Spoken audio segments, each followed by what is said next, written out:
ninkan iyo xaaskiisa waa sirdoon laakiin laba dowladeed ayay u kala yihiin sirdoon. Kadibna waxaa loo diraa mishin halis ah, xitaa waxaa lagu amraa midba midka kale inuu dilo. Misdilaya mise jacaylkooda ayaa ka weyn oo way isbadbaadinayaan. Kusoo dhawaw filinkeena, fadlan haddaa ku cusubtahay janaalka subscribe iyo like noo saar si aa u garno 1000 subscribe. Adiga kaliya ayaa ka dhiman subscribe-ka. Filinkeena waxaa arkeena sanadkii 1999 London. Gabadhan aabaheeda ayaa toobaq siinayo, aabaheeda oo lagu magacaabo Rohan oo ah sargaal ka tirsan ciidamada sirdoonka Pakistan. Waxay ku leeyahay aaba, aniga waxaan rabaa inaad si fiican u tababarto oo aan ku biiro ciidamada Pakistan. Aabaheedu wuxuu ku dhahaa dagaal bilaa sabab lama galo, haddii kale adiga ayaa ku hoogayo. Sidaas darteed waxaa la dhahaa isdeji oo si fiican u tababaro. Kadib telefishinka ayuu wuxuu ka arkaa wuxuu qaali ka heen. Waxaa soo wacay ninkii ka sarreeyay wuxuuna ku dhahaa marna qaali kama yihi heshiiskan dhex maraya Pakistan iyo Hindiya. Wax kastana waa u sameynaya joojinta heshiiskan darteed.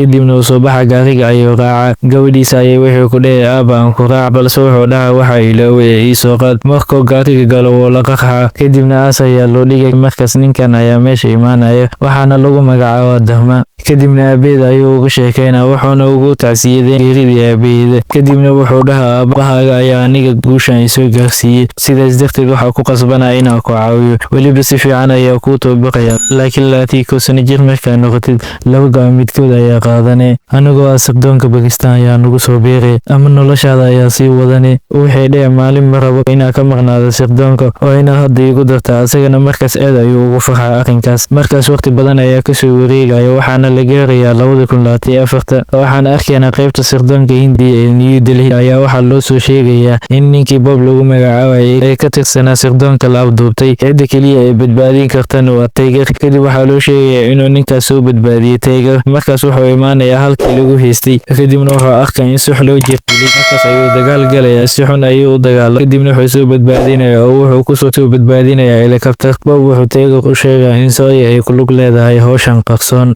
wuxuuna ugu dambeyn u dhintaa dhaawacyadii soo gaaray. Tiger asagoo yaabay gurigiisa imaanaya, waxaana arkaynaa in Sawyer ay tahay xaaskiisa, ilmana u dhashay. waxayna arkaysaa asagoo murugaysan, ayadan niyada ayay u dejinaysaa, waxayna dhanaysaa wax kasta sideeda ayay ku soo laabanayaan. habeenkeena telefishinka ayay weli daawanayeen, waxayna arkayaan ra-iisul wasaaradda Pakistan waa qof nabad taageersan. waxayna dhahaysaa aniga heshiiska diyaar ayaa onaanay. kadibna Tiger ayaa dhahaya go'aan wanaagsan ayay qaadatay. Sawyer waxay u sheegaysaa Tiger in go'aankaas ay fulin karin, sababtoo ah sidii go'aankaas u fulisay ciidan ayay u baahan tahay. waxayna dhahayaan argagixisa ayaanu dilnay, mana qaadan karto go'aankaas. kadib waxay isla hadlayaan gabadhii sirdoonka u shaqaynayay, waxayna u sheegaysaa ninka aan sawirkiisa kusoo diray waxaa lagu magacaabaa Jabran. Pakistan xog badan ayuu ka hayaa, ayagana sirdoon ayay u soo dirin inay dilaan ayay rabaan. waxaana la dhahaa waa muhiim inaad difaacdaa intaa xogta ka helaysid. maalintii xigtay si toos ayuu London u imaanaa, ninkii ayuu dabagala, wuxuuna u sheegaa haddii uu maqli waayay in la dilayo, wuxuuna dhahaa dhaqso baska gal. kadibna uu kasoo dejina, wuxuuna ka badbaadinaa dhowr iskuday oo dil ah. kadibna qof mootowata ayaa nafta u keenayo, mootada ayuu ka tuuraa qofka, wuxuuna ku qabanaya biskoolad. markaas ayuu arkaa inay tahay Sawyer. markaas ayuu ninka wuxuu ku dhahaato, laakiin Tiger wuu diiday, wuxuuna kaxaynaa ninkii. ayadoo way soo bursan, asagana tariinka ayuu saaraa oo meel ayuu ugu dhuumanaa. wayna la dagaalamay, waana ninkeeda waana odaygeeda. si fiican ayuu u yaqaanaa meelaha ay ka jilcan tahay, wuuna ka adkaana, wuxuuna iska bixinaa timihi iyo wuxuu u gashnaa. markii aragtana wayna naxim, asaga wuxuu dhahaa sidan oo dhan ina ay qiyaameyso uma maleynin. wuxuuna rabay inuu dilo, laakiin asaga ma awoodo inuu xaaskiisa dilo. ayadu waxay ku dhahaysaa labadeyna inaan sidan sameyno waan ku qasbannahay. markaas ayaa gadaal wax loogu dhufanaa oo uu suuxa. markuu indhaha soo kala qaada Tiger wuxuu arkaa Dharma, wuxuuna sheegaa inuu ku qasbay Sawyer inay qabato hawshan ay kasoo horjeesato. wuxuuna u sheegaa waxay horay ugu sameeyeen. dib ayaana loo celinaa 12 sano kahor. waxaa arkaynaa Dharma oo kasoo horjeeday heshiis nabadeed ee u dhexeeya Hindiya iyo Pakistan, oo kasoo qaybgalaya madaxda iyo ciidamada labada dal,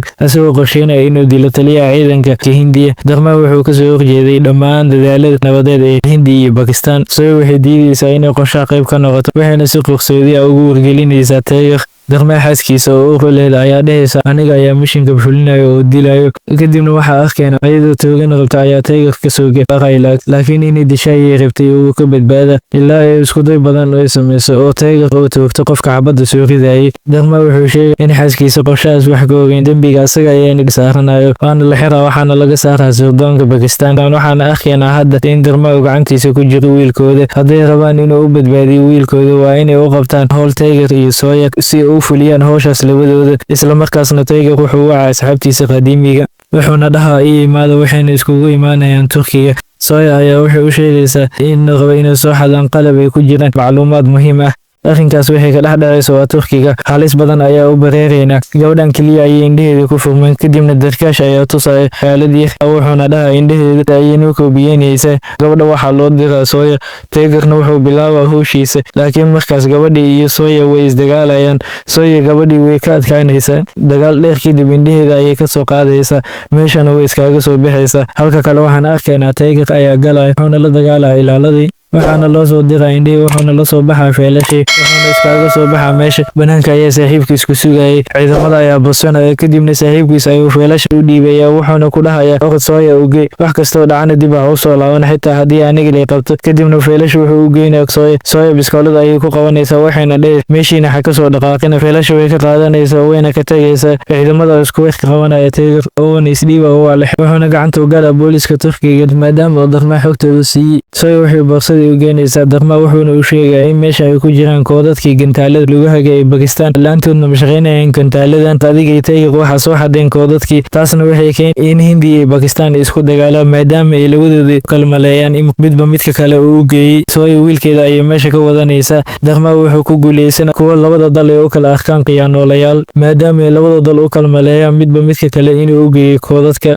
Waxaan arkaynaa in Tiger lagu soo wareejinayo ciidamada Bakistaan, taasoo sababtay in Tiger lagu xabsiga ciidanka uu ku yaalay Bakistaan ayna garaacayaan oo aad ay u ciqaabayaan. Dowladda Hind waxay Tiger u calaamadeynaysaa inuu yahay basaas khiyaano badan, waxayna ka codsataa ra'iisul wasaaraha Bakistaan in halkaas lagu maxkamadeeyo. Labada dowladeed ayaa aad u kala shakinayo, kadibna waxa uu imaanaya Darmaa, wuxuuna u sheegaa in wiilkiisu uu caafimaad qabo, wuxuuna kaloo u sheegaa in halkan lagu dilayo. Sidaas darteed wuxuu u sheegaa qorshihiisa oo wuxuu dhahaa koodadka aniga ayaa haysta, gabadhan ra'iisul wasaaraha oo nabadda ka shaqeynayso waa dila, kadibna aniga ayaa dalka madax ka noqonayo. Waxaana arkaynaa Tiger wuxuu sameynaya qaraxyo, waxaana soo weeraraya ciidamada, wuxuuna la dagaalaa oo hal ayuu dila. Kor ayuuna imaanaya, dhankasta ciidanka ayaa ugu imaanaya isagoo fikiraya hadduu halista u bareeri waayo la dil fura oo meesha ayuu ka soo bakaxinaya. kadibna markii waxaana soo weeraraya ciidankii, waxaa lagu soo qaadaa dagaal curiyo oo ciidankii dhan ayaa la dagaalayo labadooda ilaa markii dambe uu shaaquuqa mooto qabsado oo helikabtarka ku boodo, kadibna uu sidaas ayuu helikabtarka ugula wareega. wuxuuna arka Tiger buundada ka dheer qabo, helikabtarkii ayuu ku soo aadina ciidankii. Tiger wuxuu u sheegaa inuu istuuro, markaas ayuu istuur, kadibna waxay isla qabsanayaan hal baalshood oo halkaas ayay ku badbaadayaan. Isla ciidankii gurigeeda soo galayo iyagoo aaminsan in Sooya ay khiyaantay, kadibna Sooya ayaa ku dhehaysa arrinkaas qasab ayuu nagu ahaa inaan sameyno, xaqiiqada waxay tahay ayay u sheegaysaa. Ugu dambeyn ninkii Tiger magaalada dhan ayaa laga raadinayay, kadibna wuxuu soo galaa guri uu joogay wiilkii hadda ka hor u badbaadiyey oo lagu magacaabo Xasan. kooxdiisa ayuu la hadlaa, wuxuuna u sheegay wax kasta ee damacsanaayeen Darmaa iyo sargaalka ciidanka. wuxuu u sheegaa in maalintii xorriyadda Bakistaan ay qaadatay in haweeneyda ay rabtay inay nabadda ka hadasho ayuu rabaa isla maalintaas uu dilo oona afgembi xilkeeda kula wareego. Tiger iyo kooxda waxay si qarsoodi ah ku galayaan xafiiska ra'iisul wasaare ayagoo iska dhigaya cunno kariyaal, waxayna ugu sheegayaan qorshaha Darmaa iyo sargaalka, mana aaminayso, waxayna wacay qaybta amniga. waxaa loo sheegaa in jarnaalka wuxuu ku soo galay, isla markaas waa la dilaya ninkii hadlayay. waxaan arkaynaa Darmaa oo helikabtar soo saaran oo soo socda madaxtooyada ciidan ayaa lagu hareereeyey, sidoo kale ra'iisul wasaarada gacanta ayaa lagu dhiga. ayadoo la dil qaba ayaa waxaa dagaal bilaabaya Sooya, waxayna la dagaalamay ciidamada ayadoo xabado ku furaysa ciidanka. dhanka kale Tiger awoodiisa ayuu la soo baxa, wuxuuna la dagaalamaya ciidamada, waxayna gacanta ku dhigayaan generaalkii, waxayna dhahayaan waa ina cadaysa runta, aadna qiiqataa dembigaaga, haddii kale waa ku dilaynaa. asagana wuu aqbala. dhanka kale waxaa arkaynaa kooxdii waxay isku diyaarinayeen sidii ku dili lahayn Darmaa oo soo degayay, laakiin meel ay ka filayeen uga soo baxa, gacanta ayaa lagu dhigaa. gudaha generaalka wuxuu u soo baxaa si uu runta u sheego, laakiin Darmaa ayaa tooganaya. fiidiyogana leef ayuu ahaa. Darmaa dilka generaalka wuxuu dusha ka saaraa Tiger, dadkan wuxuu u sheegaa inuu asaga oo rabay inuu xilka la wareego, runta ayuuna u sheegay, wuxuuna ciidankiisa ku amray in kooxda la dilo. sidaas ayaa lagu dilaa kooxda. waxaa ku jiray kooxda jaajuus oo ahaa Darmaa siidigiisa, waana ninka kooxda qiyaamay, laakiin Tiger wuu ogaa ninkan. kooxda inta kale waxay ka xumaanayaan dhimashada saaxiibtooda, laakiin ninkii jaajuuska ah asagoo saaxiibtinimadooda ka faa'iideysanaya wuxuu u sheegay wadada kaga baxsan lahaayeen. markaas Darmaa iyo ciidankiisa dabin ayaa loo dhiga. markay meesha yimaadaan farda ayaa lagu soo fasaxa, fardahaas mid ka mid ah waxaa saarnaa Tiger, wuxuuna biskoolad ku qabanaa Darmaa. ciidanku wuxuu ku dhahaa haddaa farna xujisaan ninkan waa dila, laakiin waxaa soo muuqanaya Hussein oo ah wiilkii oo badbaadiyey. Tigerna hab ayuu siina, wuxuu wiilka ku dhahaa markii hore naftaada ayaa ii hurtay, hadda aniga ayaa nafteeda ku horaya. ciidanka ayuu isku qarxinaya, kadibna Darmaa iyo ciidankiisa waxay soo wadayaan Tiger, balse hal mar ayuu xabado ku furaa ciidankii oo sidaas ayuu ku leynaa. kadibna waxaa iskugu soo haraya meesha labadooda oo keliya. Tiger wuxuu dhahaa ma waxaad u malaysay in Sooya iyo ra'iisul ra'iisul wasaarada ay dhinteen waxaana dhaha maysan dhiman say waxay arkaysaa jiif iyo ciidankiisa ilaal ayuu kasoo weeraraysaa wayna dilaysaa dhammaantooda kadibna ra'iisul wasaaradii ayaa kaamirada soo fadhiisanaysa ayadoo wax walba sheegaysa waxayna dhahaysaa koodadkii dhan ee gantaalada labadan inay soo xadaan waxaa ku qasbay Darma asaga ayaa ka dambeeyay wuxuuna rabay inuu anigii dilo xilkan oo la wareego laakiin arrinkaas oo dhan waxaa ka hortagay labadan qofood oo ah Sooya iyo Tiger kadibna waxaan arkaynaa Darma iyo Tiger si aan caadi ahayn ay u dagaalamaya ugu dambeyn Darma meesha ayaa lagu dilaa kadibna way soo baxayaan ra'iisul wasaaradda ayaa soo dhaweynaysa sidoo kale gabadhii sirdoonka Hindiya ka tirsaneyd waxayna dhahaysaa aawa Tiger kadibna way wacaysaa isaga wuxuu ku dhahaa markuu dalka dhib ku imaado waa idin garab taaganay fadlan hadda intaan la soo gaartay waa ku maasantahay subscribe iyo like noo saar comment ka soo dhiibo filimka aad qabto